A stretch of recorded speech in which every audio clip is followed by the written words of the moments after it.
That'd be perfect.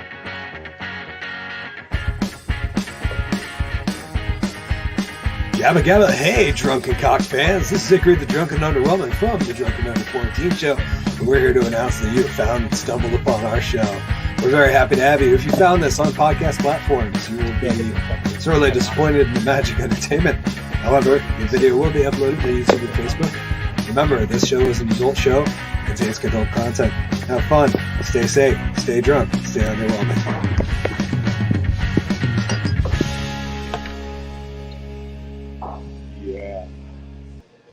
Good evening, ladies and gentlemen. Welcome back. I'm, of course, Hickory, the Drunken Underwhelming. We're back on episode 15 of the Drunken Under Quarantine Show. We got our good friend Matt with us on the couch. It's going to be awesome. G-Dubs is here. Collen is hopefully trying to make his way along. But we got a lot to talk about, so won't spend too much time here.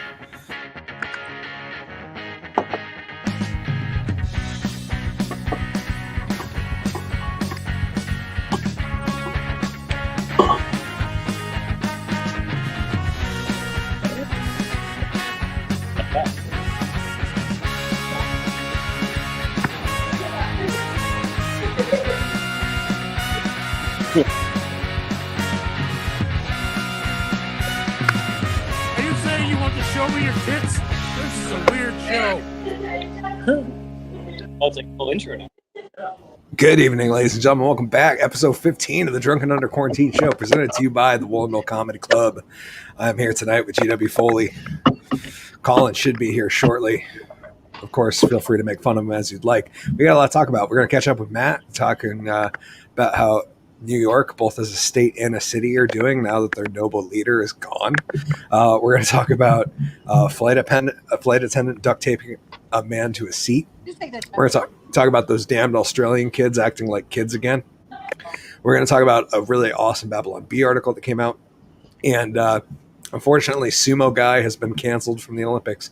So I know you're all heartbroken, but we'll move right into that without further ado. So welcoming to a spotlight stage, a friend who's of a goddamn legend, very good friend of mine, a man that's always here for me. Welcoming to our spotlight stage, my comrade, Mr. G.W. Foley. What is up, motherfuckers? It is Wednesday night. I see we have extra people in Matt's window. I'm not going to ruin the surprise, but there he is. Yes. How's it going? It is fucking Wednesday. I am pumped to be here. I'm almost done with my beverage. So I'm going to hurry up and get this thing going. I went to a baseball game last night. How fucking Americana is that? I didn't have a hot dog, but I had pizza, which what more of a melting pot do you need? Like, this game had chicken and waffles. It had nachos. It had dipping dots. You can eat all of that stuff and not eat a hot dog. And that is America. Like, all they needed is some chicken lo mein, and it would have been all set. Like, put chicken lo mein on a stick, and it would have been perfect. I increased my hat collection. I'd show it to you, but it fell and I can't find it. So I have another hat to wear to the collection. If you don't know, I collect baseball hats. That's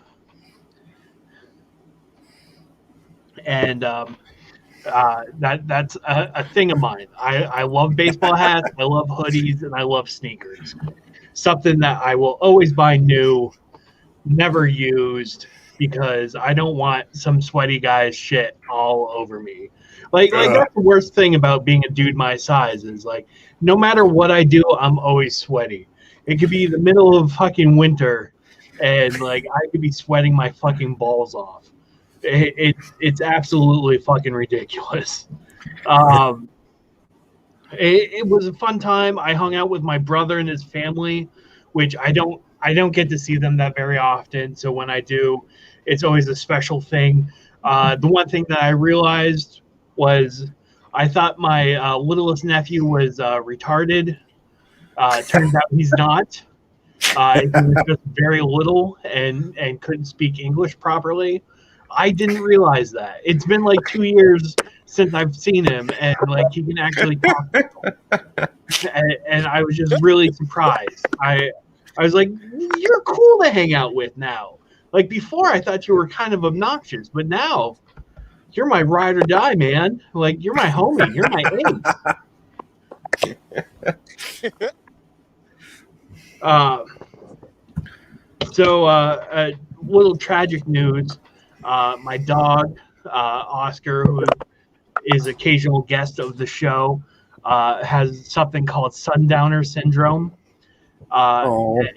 Yeah, and if you don't know what sundowners is, it is when they get confused because it's a sign of dementia, and they like to eat and do things during the nighttime that they would normally do during the daytime.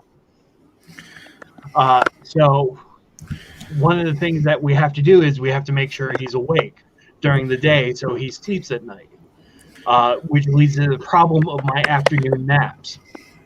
like if I'm asleep, how am I going to make sure that he isn't asleep? So he's now cutting into my sleep time, which is really pissing me off. Things aren't going to change all that much for him, because I mean, like he'll remember anyways if it does. One of the great things about dementia, he just keeps living today like it's a new day, compared to living a day like he knows what's going to happen. We're supposed to keep a schedule for him, which is hard for me because I don't like scheduling myself.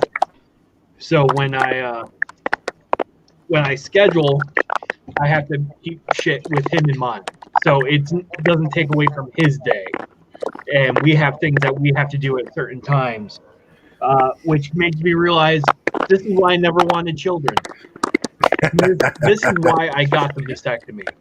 was so I didn't have to be on the whim of somebody else. Like I could do shit that I wanted to do, but apparently not. But that's kind of it for my time. Let's turn it over to Collen and see how he's doing. Oh. How the hell are we, folks? 2 weeks in a row, man. Yeah, Good to be it's here. wild. We're facing a couple technical difficulties. I feel like I still am. It's possible. Interesting state of the world right now, I have to say. I was out with a friend recently, and he said to me, "Oh yeah, man, the end's coming. It's coming, and prepare for war. War is gonna be red versus blue, white versus black, China versus Italy. It's all coming, man. All of these crazy wars that we've never fought before, they're coming apparently in the future." And I thought that was crazy. But I'd never seen the movie Terminator. And I just put that on recently. And I watched Terminator 1 and 2. Apparently there's 6 more I haven't seen. But the second one, which is called Judgment Day, and I know we got some nerds on the line, so I'm going to give it a moment. If anyone can correctly say, what year does Judgment Day, Terminator 2 take place? Does anyone know? No idea. Bum, bum, bum, bum, bum, bum, bum. Vita, I can't hear you. Please. Does Vita have a year? 91? No. Well, no. Yeah, he said 91 was The his year answer. was, I can't hear anybody. Do I just have my thing turned down? The year's 2029. Huh. 2029 is the year Arnold Schwarzenegger and everyone comes back to fight for the world that apparently is destroyed ladies and gentlemen, that's in 8 years. I don't know if we're going to make it. And for all those of you who are worried about the vaccine, let's be honest. Terminator's coming in 8 fucking years.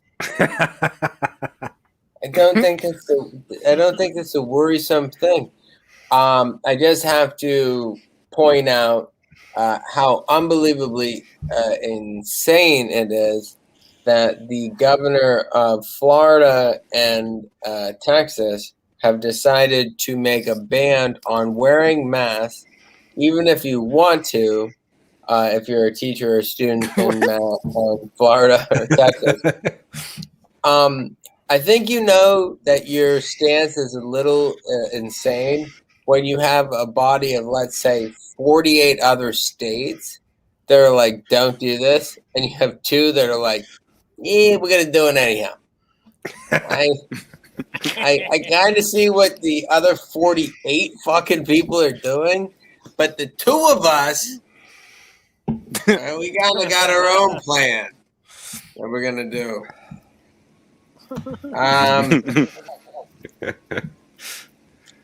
And that's basically it. I hate the South. If anybody in the South listening,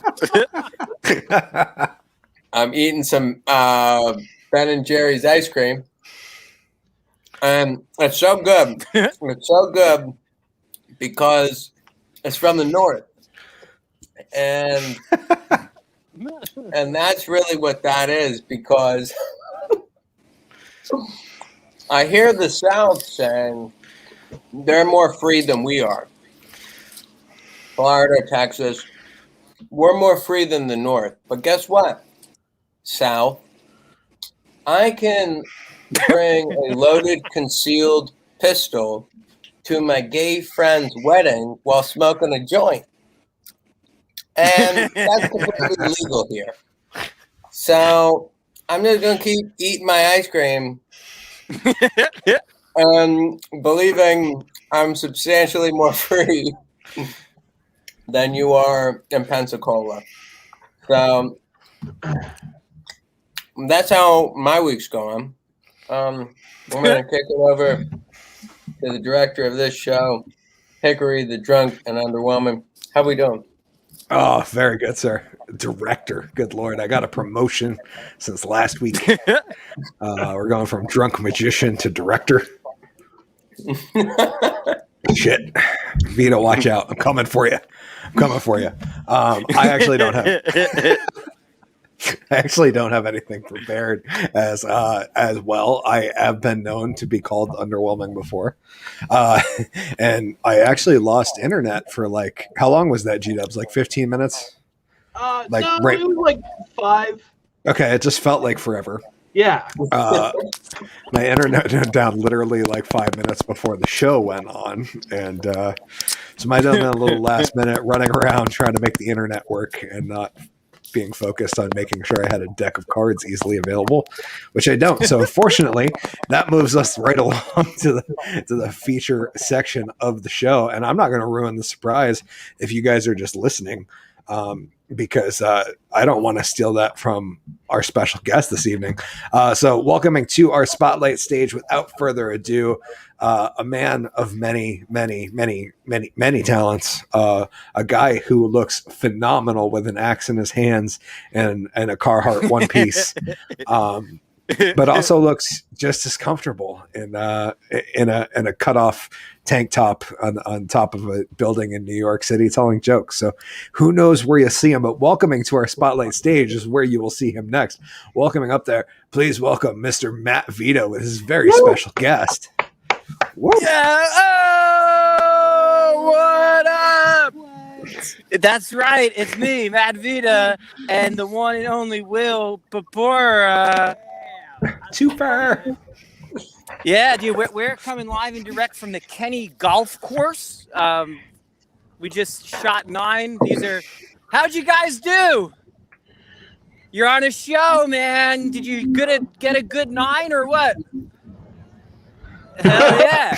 I think they were under par. You go under par or what, dude? I don't know. I mean, his looks are under par, but that's another story. Oh, and yes, I do kiss my mother with that mouth. All right, okay. Broke club on the 9, right? Yeah, I broke a club on the 9. You want to tell him about it, Will? So Vita was going for the drive over on the 9, trying to get it in 2, but he broke the club on the 1. I broke the club on the 1, going for 2. It's a par 3, trying to go under. Broke the fucking club. All right, then Kevin comes over. Yeah, Kevin, I'm talking about you. Kevin comes over, says, "Hey, you can't break a club on my course." Hey, Kevin, lick my tutilus, right? We drove over one of these caddy vehicles we got over here. Yeah. It's still out there. He's got 2 broken legs. We're gonna do jokes too, but we just want to tell you about our day. Yeah, it was quite a game. We played 3 games. This is the best one out of the 3 so far. There's a lot of golfers on the course. Yeah, one thing I don't appreciate is how many gophers are on the golf course. It's like, I don't know if like they have problems like hearing, like, because it's not a gopher course, it's a golfer course. It's right. It's like, get with it, all right? Yeah, out of here. Get out of here, golfers. Yeah. Play possum with them gophers and play possum. And down the street, if you look it up, Kenny, Windsor, Connecticut, wherever he is, there's a cricket course here too. There's some cricket. We've been known to play a little cricket, if you know what I mean. Hey. Cricket, if you know what I mean. All right, guys, we'll catch you on the green tomorrow. Jokes on them. I'm not going there, you know. No. Once we play, we're done. Yeah, that's it. I do 9, I'm out. You know what I'm saying? 9 holes and we're done. 9. That's it. Just same with sex. I do 9 holes. 9 holes. Hey, listen. Once you make love to your 9th person, that's the one you marry. That's the one you marry. Yeah. 1, 2, 3, 4, 5, 6, 7, 8, 9, and then you reset. Reset. It's time to die. Yeah, you dead? I'm dead. Inside. Now it's time to do it all over again. Do a better job this time. All right, let's do jokes now. We're going to go joke for joke, and then you guys can vote. Tell us who's funniest. Serious golf talk. Let's do some jokes.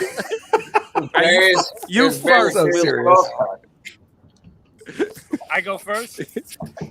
Okay, so I'm going first. Wait. Yeah, you're on there. Yeah, okay, so guys, guess my first job, okay, was at one of these cafes that sells cocaine in the back. You know what I'm talking about?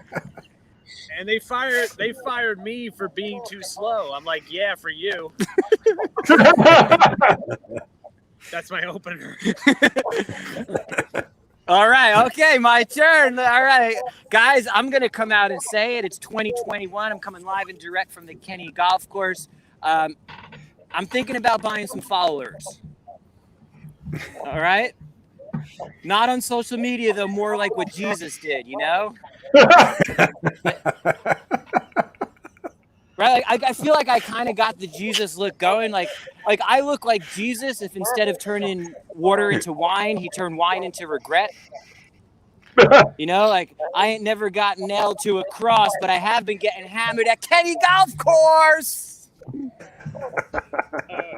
Hey, guess what? Well, speaking of followers, I've been trying to limit my time on social media. I'm down to 2 hours per hour. I'm tired of people bragging about their life on social media, okay? Parties, vacations, indoor furniture. Stop bragging. All right, I'm going to do a joke now. This joke's about television. A lot of like reboots, right? A lot of reboots going on, right? There's like a New Friends. I always thought it was no New Friends, right? That's what Drake taught me. Been trying to acclimate though, right? So I've come up with a couple of TV reboot of my ideas of my own. I'll throw them at you guys. First one is whose line is it anyway? But it's just a bunch of confused cokeheads. We acted it out. Blue's Clues, right? But all the kids are just really blue, and the dog's just trying to figure out with childhood trauma is going to lead to the adult depression. All right. Saved by the Bell, right? But it's 2020, so they're all just remote learning, and it's just really hard on the parents.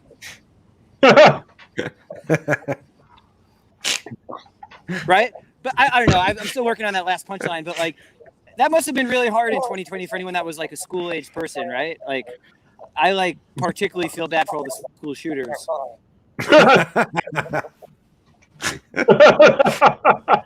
You can't do that from home. Who are you going to shoot? Who are you going to shoot? Your mother? Are you going to shoot your mother with that golf cart? Nobody shoot. Speaking of school shootings, What a Hey. segue. you know what we're all doing, right? You know, we're all stand-up comedy, right? We're all doing it eventually. Eventually, everybody will do it. But we're not going to do it for the money, right? We're doing it for the looks on people's faces when they ask us afterwards if we're okay.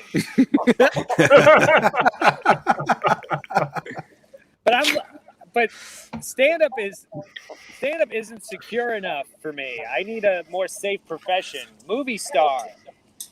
You know, I think I can win an Oscar one day, but they got to get some more categories if I'm going to win one. Right now it's just best leading, best supporting. How about for best actor who cried during a scene when the script did not say to do that?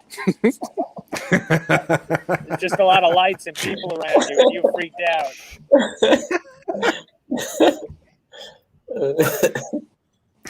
There's a delay. Oh, there's a delay. That's why my Just a jokes little. aren't landing. Oh, that's why. There's a delay. All right. Sure, blame the Should we delay. end the set? No. Can I tell a quick story? I think we're getting waved off stage. Oh, we're getting waved off? Are we Oh, getting no. waved off? Waved light? on. You got the light? No, keep going. Keep going.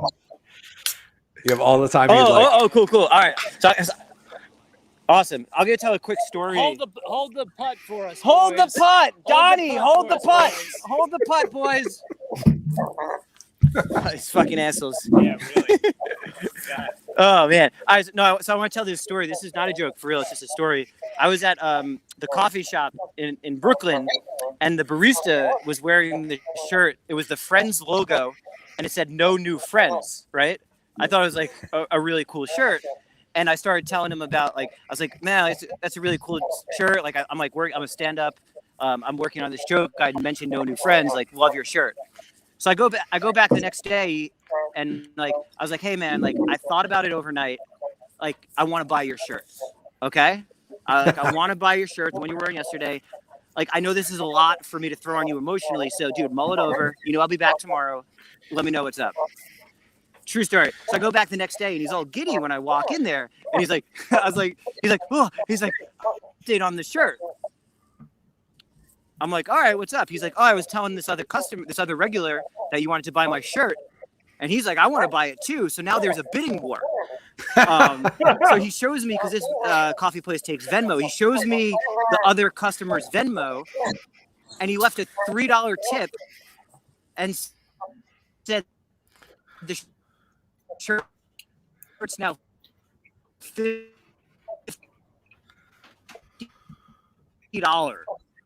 is what he bid. Holy crap.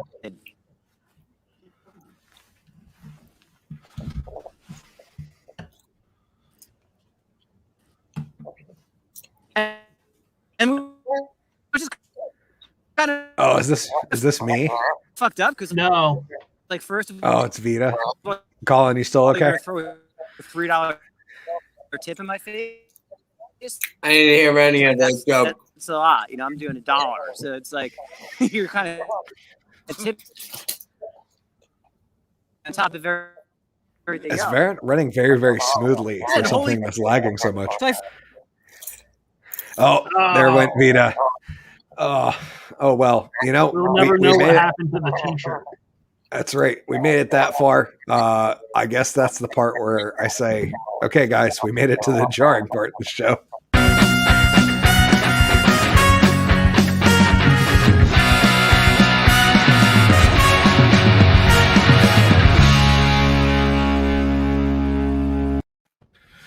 Oh, welcome back. We are all mixed up. There we go. Collen's playing Matt right now because I don't have one for just the three of us, although I should probably go grab that if Matt doesn't come back. And that's a bummer. I was really looking forward to that Vita story. It sounded pretty good.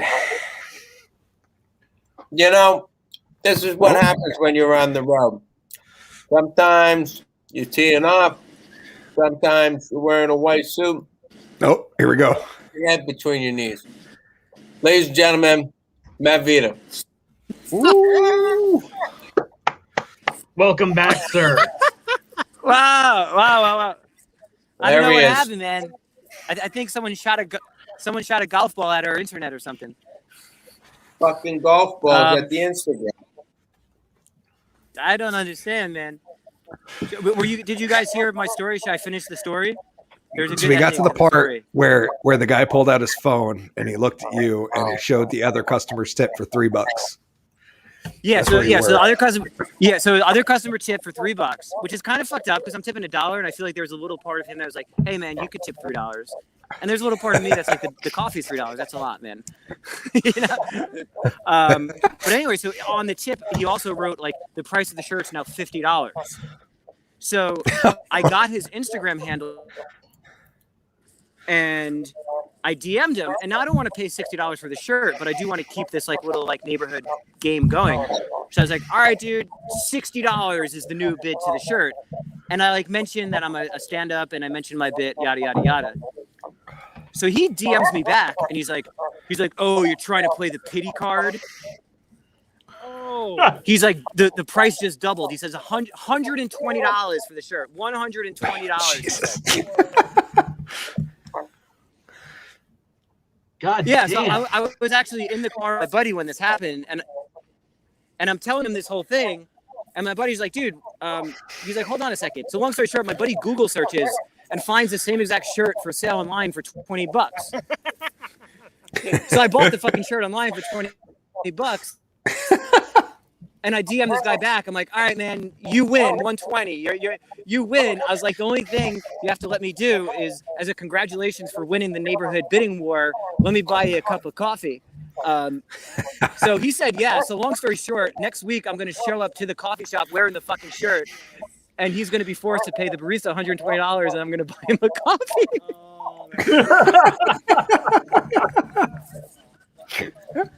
Oh, that was totally worth it.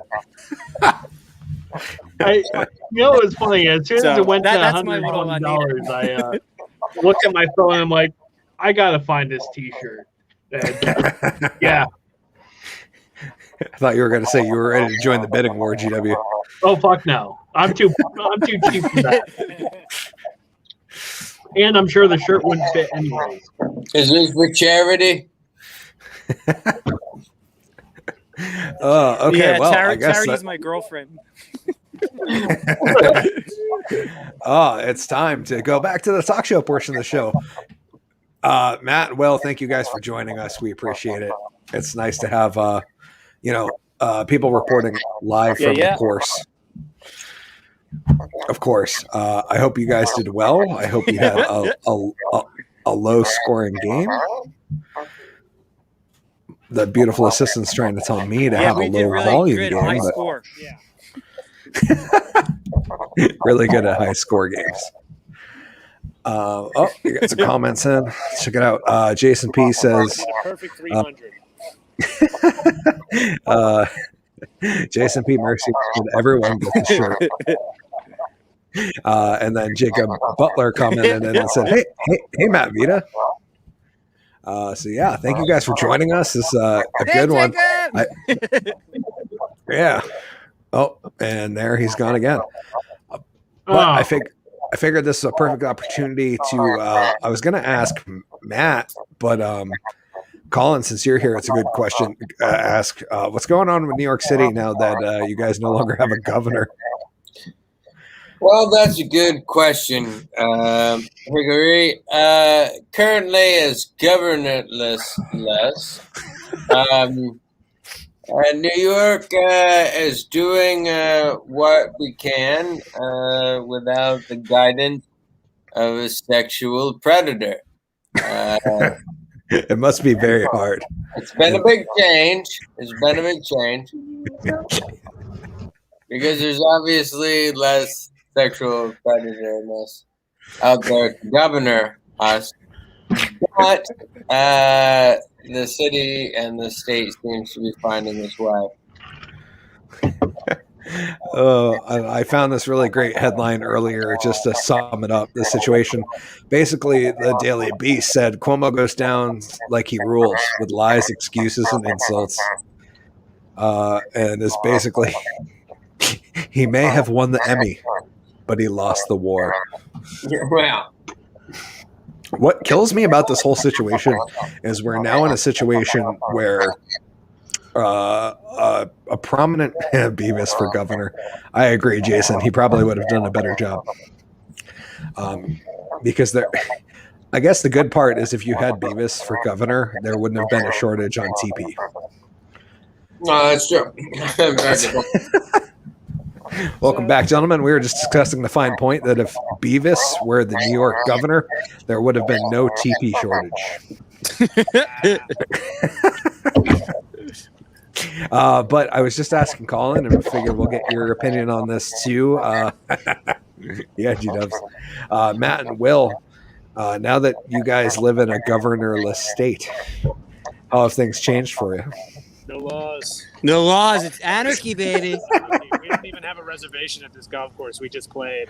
Yeah. This. We stole our clubs, man. We walked in and said, if Cuomo can be a creep and then get away with it for so long, and he leaves, you know, I'm just taking it. Can't even see this under my hair. It says Cuomo. Everything's a toilet in New York now. Sinks, garbage cans, anything can be a toilet. My face, I'm into water sports. Except the toilet, GW. Those are exclusively for fresh water consumption. Yeah, that's where we get our tap. Jason commented in and said, take off the hat to do it, Foley.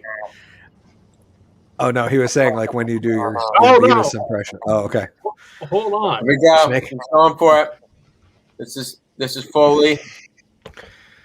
Kill. Is that better? There it is. Oh, hold on.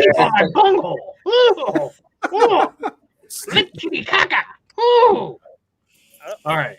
That was the best. See, and everyone says I'm the only person who does impressions, but you know that's not true. Yes, we all do impressions, but none of them quite as good. Violated having stripped for everyone on the show, and I have a piece of cheese on my shirt. I was gonna be your butthead, G-dubs. Oh, Matt, you'll always be my butthead.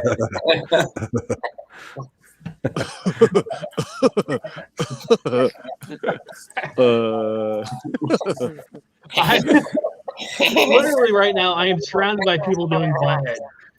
Off screen, my lovely wife is on the computer next to me doing a Beavis and Butthead impersonation. That's awesome. My wife also gives me nothing but head. You know what I'm saying? Oh. Oh, she gives me more than that. Yes, like a reason to live. Yes. What's that like? It's amazing. Go on. Tell us what that's like. It's how Matt feels when he's visiting Vermont. It's like fresh air and the ability to pee off your porch and not get arrested. Those are two freedoms I fully enjoy. When I was visiting New York City and staying with Collen, I peed off his stoop and nobody complained. Well, Some not people were even pretty me. impressed. Not even when GW was peeing on me was I like, hey, GW, you're peeing on me. I never said it. You're just like, wow, this shower is warm. This is what it is. Yeah. It amazingly smelled like creme de menthe. I love creme de menthe. Okay, I'm ready. If you guys are ready to move right into the next one, we're gonna do which is going to be really interesting because you guys are going to see this really interestingly. How the drunk is this news? Flight attendant duct tapes a man to his seat. GW found this beautiful, beautiful video.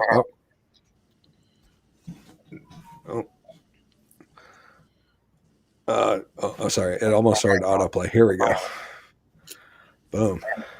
A belligerent passenger causing sheer chaos in the air. It got so bad that flight attendants a man to his seat. Since bad airplanes, flight attendants say that their work has become downright dangerous. Now understand something. I'm a flight attendant. That means I attend the flights. Sometimes our job has us attending to crazy people. If you push us too far, you're gonna have to attend this ass whooping. You see, because What? That can't be real. No. Oh No way, dude. real. I had to stop it because I was like, "There's too many things to say about this." So I was like, "We're gonna like tiptoe our way through the video."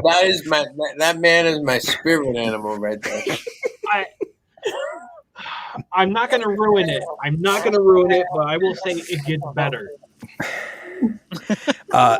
Shit. The part that caught me already. It just proves.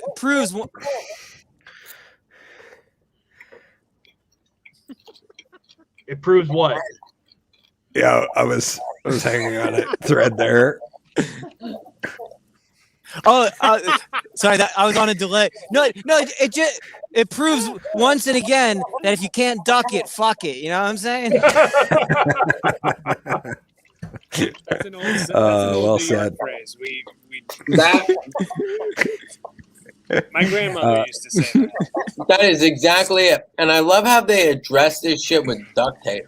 They're like, I'm a flight attendant, and you might just happen to attend this ass whooping with his duct tape.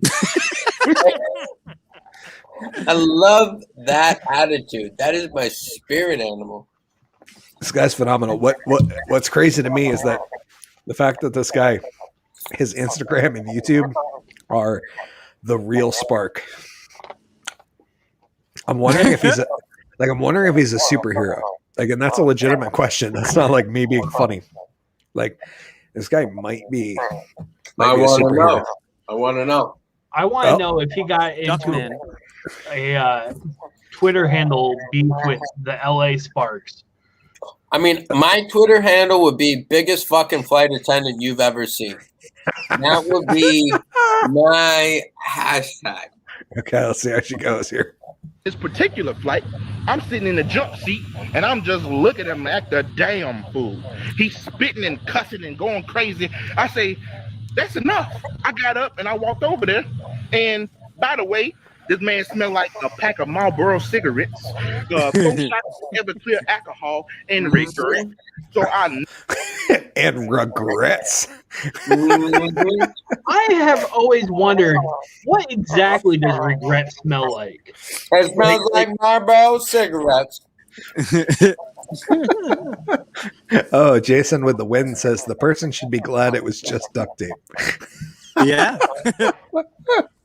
I mean, I gotta say, this guy's kind of balling out, smoking cigarettes on the plane, you know? Because you know that if he was wigging out this hard, he was enjoying a smoke, even though the little fancy light said, don't do it.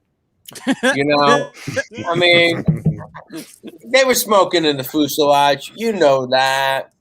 You know that they were fully enjoying the fuselage.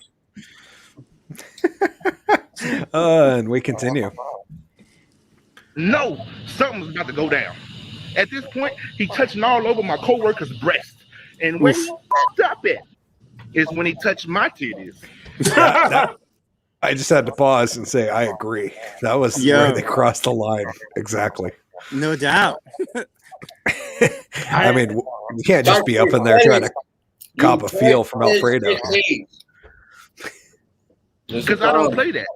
What I did is I took out the duct tape. I said, he got scared.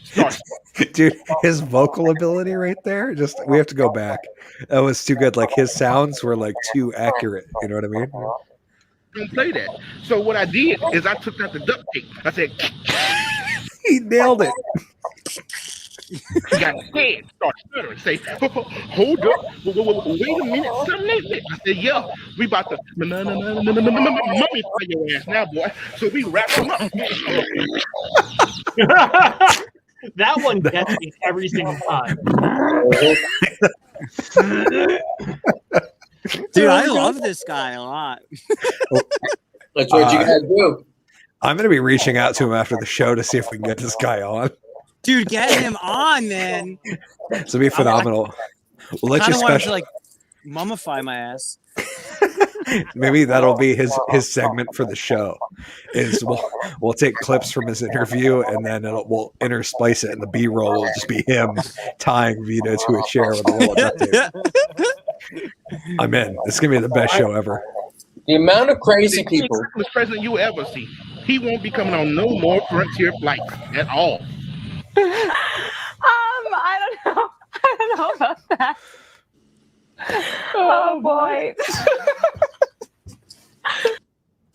Well, just to see those two asshats laugh themselves off camera was enough. Yeah, thank you, GW. That was a gem right there. Wow. It's amazing to me that the amount of flight attendants traveling with duct tape these days is crazy. I mean, there should be some type of sponsorship, because it seems like every flight that's happening today, people are getting duct taped to a chair. I mean, that just seems to be what's happening. It's just the new toolkit of the flight attendant. It's a Grab on the total, breastises, you get the duct tape. yeah, it's a total trend. Well, Frontier usually uses the duct tape to keep the wings on the plane, so it's nice to see him applying it to other uses. They're using it for something else for change. Absolutely.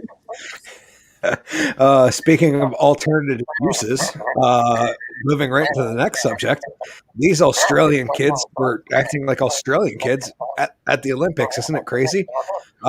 Damned Australian kids are acting like Australian kids again. It's I know it's crazy. But the article states more Aussie Olympians busted for booze, this time after early morning, quote, beer run, unquote. Beer run. I know, like it's a big, bad, nefarious activity. Yeah. The Daily Beast writes, first it was the soccer and rugby players drinking and puking on the flight back to Sydney. Now a group of Australian hockey stars has been confined to their rooms in Tokyo's Olympic Village after being busted at 3 a.m. beer run that breached COVID-19 regulations. Oh boy. Which raises the question, why is there hockey at the Summer Olympics? Very I'm good. wondering if it's like field hockey. I would assume it is, but like you need to preface that stuff, because if you're an American, men don't play field hockey in America. Right. This is my point. You're producing the Olympics. You have a hockey team. They happen to be Australian. They're going to need beer. I don't know whose job that is. I don't know who's supposed to be supplying it. But it's goddamn reckless that these players are attempting their own beer run at 3 a.m. when their servants aren't doing this for them. I don't know what's going on. I agree. It is damn reckless that we don't have a beer manager on staff for the team. It should be an Australian beer servant, and we don't have that yet. And this is just capitalism failing us yet again. Although I was going to say, if there was a Drunken Under Quarantine show team, you can bet your ass all of that stuff would be clearly laid out ahead of time. Everyone in Australia would have a beer. Yeah. Oh, I look at it this way. The reason why I drink hard liquor is because I have to drink too much fucking beer. So if, quite frankly, if I had to sit there and drink beer, I'd probably have to do a 3 a.m. beer run too. Ladies and gentlemen, Olympic athlete GW Foley. Just drunk shamed, famous drunk magician, Hickory the Drunk and Underwhelming, by calling him not as fierce a drunk as he claims. Wow. These are two Olympians. It's all right. Say the beautiful assistant will tell you that you're clearly wrong and show you a photo of her sweeping the beer cans out of the studio at some point. Because that clearly falls on her shoulders. I mean, why would I be responsible for cleaning up my own beer cans? That's why you have a pet tiger. Get the pet tiger to do it. She's good, but I have to put little fake mouse ears on them. And it's like more effort than it's worth, you know? It's one of those where it's like, well, the tiger could get it, but I have to remember to put ears in the tail of every single can. Or I can make the beautiful assistant do it and pretend that it's part of a trick every time. Yeah. Yeah, we found our victor pretty fast. We're gonna move right into the next one. This one is a B du jour. This is a Babylon Bee article I found this week that I thought was absolutely perfectly written, so I figured we'd share it. For Vita and Will, if you're not aware, the Babylon Bee is a satire news article, a news brand that gets smeared all the time for spreading fake news, even though their slogan is... Well, even though their slogan is fake news you can trust. But this one, they got the B du jour article today. Solution to the government-created problems is more government, says government-funded study. But I thought they did a really good job, so I just read this. There's a solution to government-created problems is more government, says government. In Washington, D.C., a new government-funded study has found the solution to all the problems the government has created is more government, according to the government. According to the study, whenever the government messes everything up, just a little bit more government can fix the problem government created, according to all the studies funded by the government. While most people would assume that you want less government when the government creates a problem, this study, funded by the government, debunks the assumption. Incredibly, this study, funded by the government, has proven conclusively that all the problems the government has created are easily solved by adding more government to the mix, said lead researcher Tad Mollison, who is paid by the government study how to fix the problems created by the government. We know there are a lot of really bad problems out there, and yes, the government might have contributed in a slight way to some of them. But the science has spoken. Adding a little bit of government should do the trick, he added. He then left the press conference to go cash in his massive check he had just received from the government. Which raises the question, and I figured I'd bounce it around to you guys and ask what you thought, but I feel like we're like a year out from this being a real news article. You guys ever feel like we're at that point where it's like, hey, I think we're lucky if we make it a year. No, that's a good point. Fuck.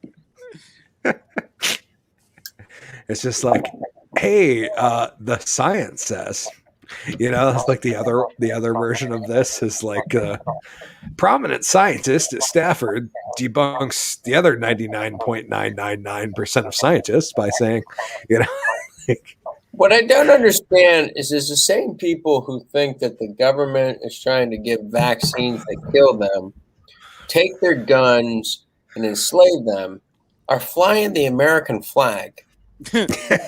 Fascinating, right? If I was so compelled to think that the government in America was trying to kill me with a vaccine, take my guns and enslave me, I'd fly another fucking flag. I'd fly that black and white flag with the blue stripe. Yeah, I'd fly the blue stripe. I'd fly the Confederate flag. I'd fly the any other flag, but I wouldn't fly the American flag because the American flag is trying to kill me. Is the logic? So why would I keep flying that flag? Not to get too much on the soapbox, but they separate the idea of America and the idea of government of America, if that makes sense. Like the founding flag, every man's free compared to the government. So, are they flying the same flag? That's the point of a flag. You need a new flag.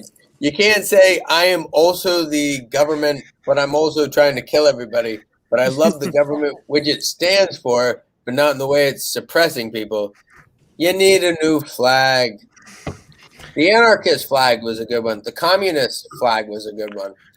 I don't think the people that say they love America would fly the communist flag. Just putting that out there. They'd fly more something that looked like this. That's the Gadsden flag for those who there you are go. there. That's a good one. That's a little more early American for That's those who more earlier American. If you want to fly the communist one with your dick out, go for it. Just don't fly the American flag and shit on America. This one actually sums it up really well, and I don't want to get too political and dive into any BLM stuff, but this pretty much sums up like the BLM thing is like a Black Lives Matter fist choking a snake that says we will tread where there's inequality. Yeah, that's a good flag. Okay, I get that, but that's a good flag. To a point. You know, it's a flag. It's not the stars, stripes, and blue. You know what I mean? Come up with a new flag. Yeah, like this one, like the Gaston Red Sox flag. The Gaston ANCAP flag right here. I like that. Yeah, it's like Black Lives Matter. Don't tread on me. Good flag. Good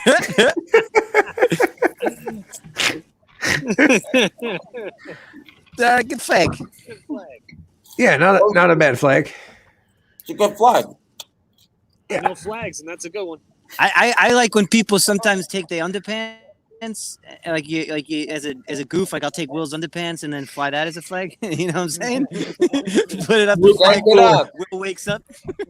Fuck you, capitalism. Here's my underpants. You know what I mean? That's a good flag. The real question is, bless my underpants. is if you fly it upside down, does that mean that you're in distress or Will is? All I'm saying is I wouldn't fly this guy's underpants upside down. You might get some shit on your head. You know what I'm saying? Oh! Shit my underpants. These colors don't run except for the streak in the back.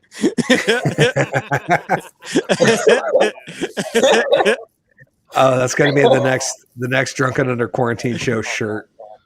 It's gonna be, these colors don't run except a streak in the back. I like it. We're going to move right into the last topic. And speaking of somebody who couldn't run, unfortunately, where are you coming up? Oh, there we go. Sumo guy gets canceled at the Olympics, and I know not a lot of people knew about this, but it's sad. Sumo removed, but equestrian course designer defends choice. In Tokyo, the AP writes, a sumo wrestler that may have spooked the horses when knocked out of the Olympic equestrian ring Friday night. The course designer is defending his decision to include the lifelike fighter in its place. So this is what was banned right here. Is this photo. Unbelievable. Oh. Yeah, that beautiful sculpture of a man. Clearly saying he's safe. That is peak humanity right there. Right there. That is what every single man needs to strive for. You know, if I could have that on my lawn, it's a wonderful lawn adornment.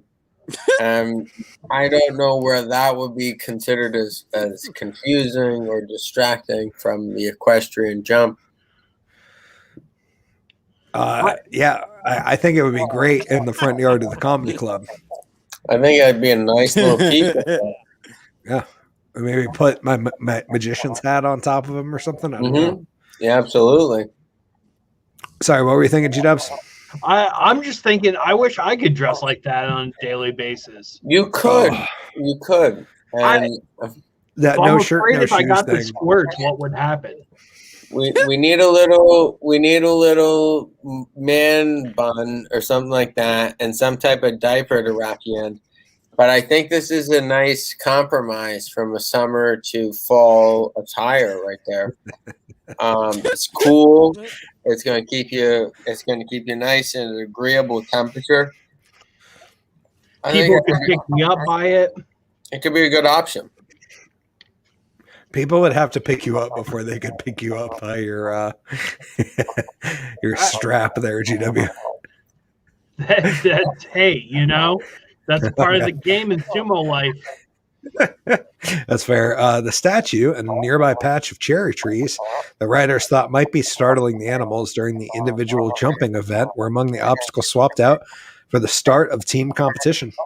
Course designer Santiago Varela. Wow, I pronounced that like perfectly. That's very nice. Note It that was one in good the until history you books. congratulated yourself. Hey, I can't not pat myself on the back. I'm doing a really good job. Had planned on removing the sumo wrestler for the team competition all along. The change had nothing to do with comments from the riders saying the life-sized Rikishi might be rankling their animals. Still, Varela told AP he was certain the wrestler wasn't at fault for several refusals at the 10th barrier Tuesday night. I think this is an artificial discussion, he said after Friday night's team qualifying.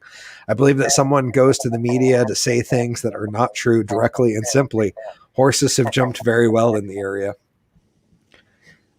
Several pairings in the early stages of Tuesday's individual event stopped short near the sumo wrestler. The hurdle was located right after a sharp turn, and the wrestler's wedgied backside was the first thing in sight for horse and human. As you come around, you just see a big guy's butt, British rider Harry Charles said. I did notice 4 or 5 horses really I did notice 4 or 5 horses really taking a spook to that. Amateur. The jumping course is always reconfigured between rounds, and several of the Japanese-themed barriers were swapped out Friday. The new fences included a life-size samurai and a jumbo-sized sushi. Oh, well, there we go. Yeah, I think it's fine then, right? Like you replace you replace the obese guy with his diet. There's nothing wrong there. Very good. Very good move.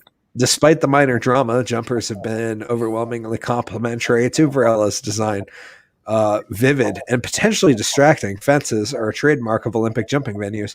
And in the end, it's the riders' jobs to keep their animals calm on the course, they say. Varela said the Japanese decor was inspired by a visit to Tokyo and discussion with experts of the region's culture and history. The Spanish designer chalked up Tuesday's issues to inexperienced riders. The Olympic field generally, the Olympic field generally includes a wider range of skill levels than other major equestrian events, and said he'd never include elements intended to trick the horses. And here we have a beautiful photo of I want to eat that. A rendition of sushi. And I do kind of like how the poles are like arranged so that they kind of look like chopsticks holding the sushi at the end. That is very cool. That was kind of adorable. Honestly speaking, I am not understanding this artificial discussion because nobody called me and said, okay, this is the reason that we're doing that. He said, I am open to discuss about that without any problem. And I'm not saying that I am right. I am saying that I believe that we built the course in a fair way for the horses because we always built thinking on the horses. And then there's a random photo of a girl here with nothing to do with the story. But USA. And a bronze dog. Yeah, and then the last sentence of the article says, I'm not scared on this regard because honestly speaking, I'm very happy with the material. With no quote. And then I follow Jake Seiner and more AP Olympic coverage. I agree, but get the fuck out of here. We do have that beautiful sushi photo. They are missing it needs just another element, I'm looking at it and I'm like, it needs just like a little piece of green, like a scallion in there. Right. I don't know what it is. But I agree. Maybe they were meant to go together. They should get a fountain in it and squirt some soy sauce on it. Oh, that's a great idea with a big wasabi ball off the top. Ginger. That's actually what I call my penis. Shoot it in my mouth. I want it. Worst tribute video ever. It's my 2021 Olympic tribute. Fucking right. That's right. We got lots of soy. Lots and lots of soy. But that's pretty much I got it on that one. You guys got anything you got off your chests out on the opens on the internets before we get out of here? Holy shit, we're ending pretty much on time. That's wild. I blame the internet in New York. I think part of that has to do with the fact that Matt and Will are on a golf course somewhere, and they might kick him off the back nine. But they're really good at managing the front nine. Yeah. Thank you, boys. August 24th, Woolen Comedy Club. Come out, check it out. We'll see you guys there. Did you say the 24th? That's the 28th. 28th. Okay, there we go. I just wanted to make sure the date was right. I remember I remembered it was divisible by 4. It works. That'd be 28. Dan Lamotte from New York. Nice. Yeah, should be a fun show. See you guys there. Hell yeah. G-Dubs, anything you want to? Foley Kills a Podcast, episode 14, dropped Monday. Nice. Yeah, I'm losing viewers, guys. So you guys laugh. I'm sad. I don't know what I'm doing wrong, but I'm doing something wrong. And also check out Where's G-Dub, the latest video from GW Foley that stars Pierre Michonne. I don't know Kristen's last name, and I feel Bailey. bad. Kristen Haley. Bailey. Sorry, Kristen. I still love you, but you can hate me on the next future video. Ryan Kenyon, GW Foley, as well as the beautiful set that is the Marquee Theater. Oh, GW, you're so cute. Matt and Will, anything you'd like to say before we get on out of here, my friends? I'm just saying they got to water the grass a little bit over here. Apparently, the bartenders inside said they just pumped $3 million in this place. It's like, all right, have you ever heard of fertilizer? Okay, because I'm out here, my balls are bouncing all over the place, just trying to get a hole in one. I can't do it. Not with this. Not like this. I'm going to be at the Stoner Morning Show this Saturday in Midtown Manhattan at 8 p.m. Those guys throw out a really good show. They do a lot of great shows all over the city. They do a lot of cool stuff online, too. Check them out if you haven't. Stoner Morning Show. Stoner Morning Show. Stoner Morning Show. And I've got my show. I've been producing a show in Brooklyn, which is going to become a weekly show starting in September at Young Ethel's. It's every Tuesday, 9 p.m. in Brooklyn. If you guys are ever in New York, you're always welcome to crash, and would always love to have you on the show. Maybe do a weekend, make it a long weekend. You let me know. Love to do it. Nice. Well, that's about it for this episode. This has been episode 15 of the Drunken Under Quarantine Show, presented to you by the Woolen Comedy Club. I, of course, am Hickory the Drunken Underwhelming. Thank you guys for hanging out. It's been a great episode. Will, thanks for being our surprise guest, sir. Matt, thank you for being our guest. Appreciate it. Colin, awesome to see you as always, my friend. We'll see you next week. G-Dubs, I look forward to seeing you next week. Next week, we are back with Silas McPryor from Indigenous Entertainment as he works on a tour before he goes on tour, and hopefully things are all right. And then the following week, we got Sam Appleby coming on the program, so that'll be super fun. I'm very excited about that. And we got a good little lineup started to work for September. But that's pretty much all I got on this one, ladies and gentlemen. I, of course, am Hickory the Drunken Underwhelming, imploring you all to, first off, please like, share, and subscribe to the show. And we will see you guys next week with episode 16 featuring Silas McPryor. Imploring you all to stay safe, stay drunk, stay underwhelming. Most importantly, in these trying times, stay sane. Try not to kill your neighbor. Cheers. And so I didn't get a chance to take my pants off.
he must have went. Oh no, never mind. Oh, I let it go too long.